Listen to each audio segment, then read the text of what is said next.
guys, we haven't even started and this is what you're doing? Come now, buddy.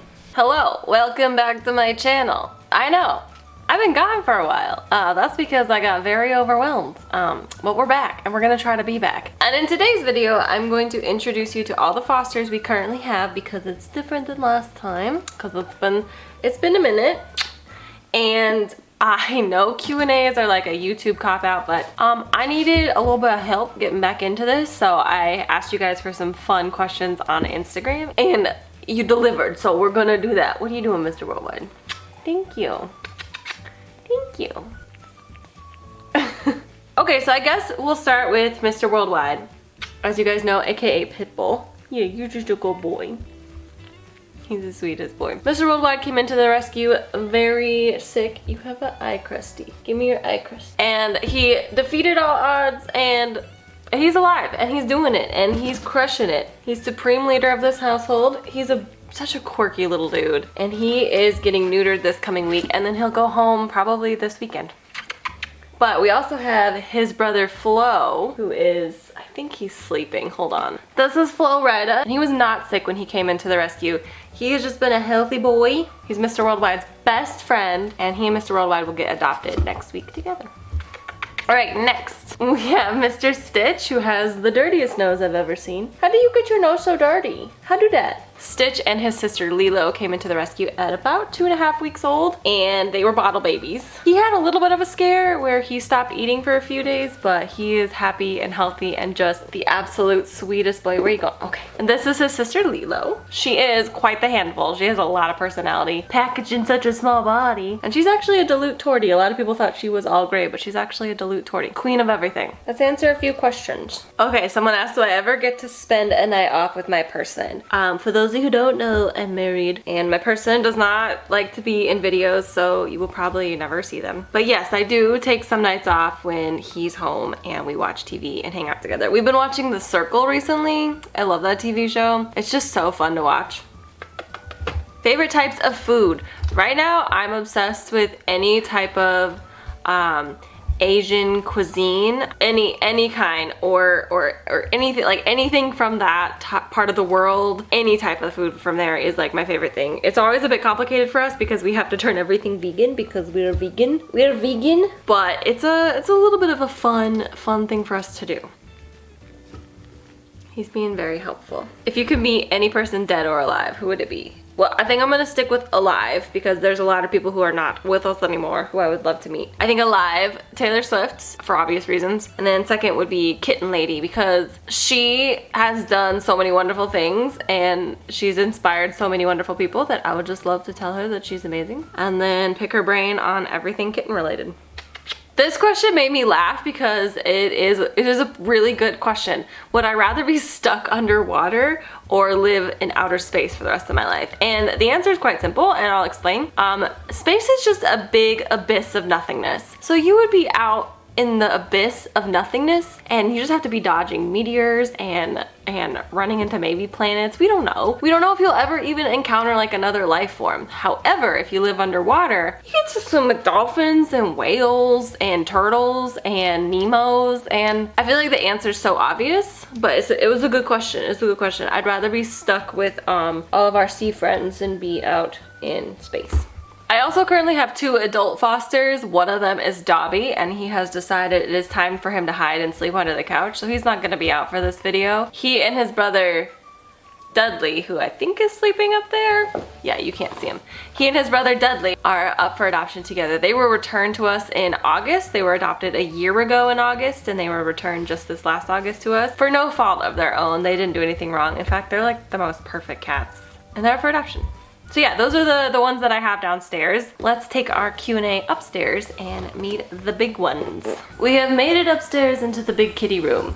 And we're gonna start with Mr. Sprout. Mr. Sprout is almost 6 months old and he is an almost all black kitty.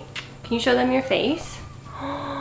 You're so cute. He's an almost all black kitty and he is just absolutely the sweetest boy. He and his siblings Daisy and Stormy have been up for adoption since June, and because they're black cats, they haven't been adopted yet. They're just wonderful. You're a big talker. Yes, you are. Sprout loves to curl up against my feet, as he's doing here. What are you doing? Look at your tummy. Look at that tum-tum. Stormy he just loves attention. Like, he just needs to be where you're at and be involved in whatever you're doing. And then there's Daisy, almost independent. You don't need no man.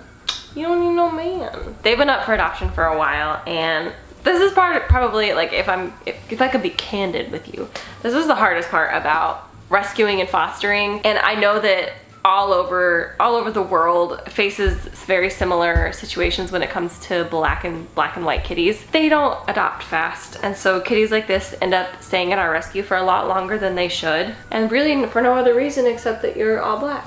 Like, if he was an interesting color, if he was a Siamese, he would have already been adopted. But because you're all black, you're here still. Yeah, I know. He has this one white whisker. See if you can see it.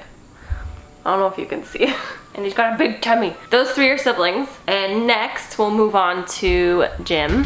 That is Jim. He's a majestic tabby boy. He's actually already adopted. He just hasn't gone home yet. And then over in this corner, we have Bugle. In front is Bugle.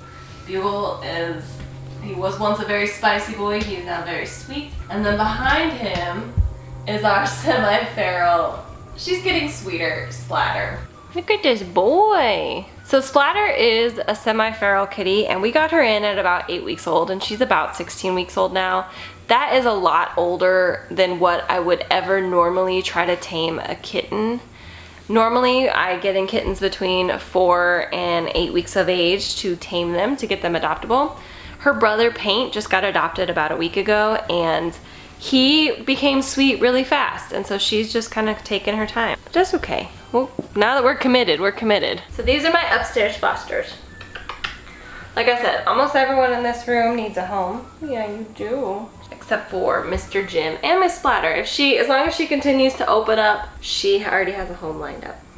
Now let's finish that Q&A, shall we? What made you decide to start fostering? Honestly, I started following Kitten Lady. I found her on Instagram and I just thought she was amazing. It was not something that I really knew about. I didn't know much about fostering, or that really you could foster, until I saw her, and her stuff was just so informative that I was like, oh, I think I could do that too. And then I did it, and then I took it way too far, like I do with everything. Just one step too far. Made it my whole personality. Do you have any favorite books, movies, / TV shows?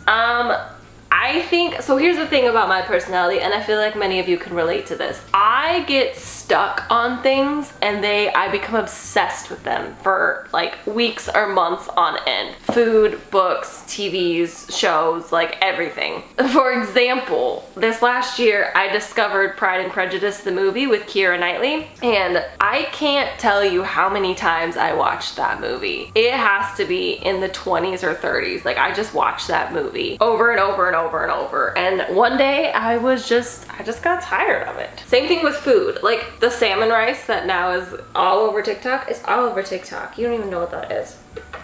It's basically what I eat at least once a day, if not multiple times a day. I just become obsessed. So if you're asking me what my current obsession is, I love and listen to and look forward to the H3 podcast every single week. And my other obsession is just food. That's like what I'm obsessed with right now. Do you believe it may be too late for some ferals to be tamed? Yes. So I never recommend that you try to tame a feral adult. I say this all the time. Sometimes we'll see on TikTok or YouTube these like 1 in a million stories of cats being tamed, like actual adult cats being tamed by people, and those are phenomenal and wonderful. It is the majority of the time though that you get a feral cat in and they will never be tamed, or it could take them years to be tamed. Rather than letting them live their life outside where they have friends and family and they love being outside when they're feral like that, you subject them to years of being traumatized in the house, and they don't like that. So I never recommend doing adult cats or trying to tame adult cats. Truly, anything that's beyond 12 weeks, really you should just trap, neuter, and return, or TNR. Anything that is less than 8 weeks, you usually are able to tame. Is it difficult to have the older cats / returned adoptees? It's difficult because I know that it's gonna be difficult to place them. They are the most difficult for us to place. The black kitties, yes, are very difficult, but if you also add in the fact that they're adults, they're very, very difficult to place. We currently have 4 adult cats in our rescue who are in need of, well, 5 who are in need of a forever home. One of them was a mom that we just weaned her babies, and she is about ready to find her forever home. And then we have 2 long hair kitties that were a bonded pair that were returned, and then Dudley and Dobby who were returned. So yeah, the adults take a lot longer to find homes, and that's sad, but it's just the reality of the situation. The final questions. Final question. How many bags of litter do you use a week? I buy the really big 50-pound litter bag from Walmart, and so I use one of those and then an extra 25-pound a week for just myself, and then I supply my fosters with litter as needed. So it's a lot of litter, but you know, it's life. What are you doing? What's under there, you goofball? I hope this video wasn't too boring. I hope that you were happy meeting all of the fosters. I'm gonna get back to doing weekly videos, so if you ever want to know something, just let me know. I'm gonna try to make these more fun, less educational, because I think that that would be fun for me. But we shall see. Yeah.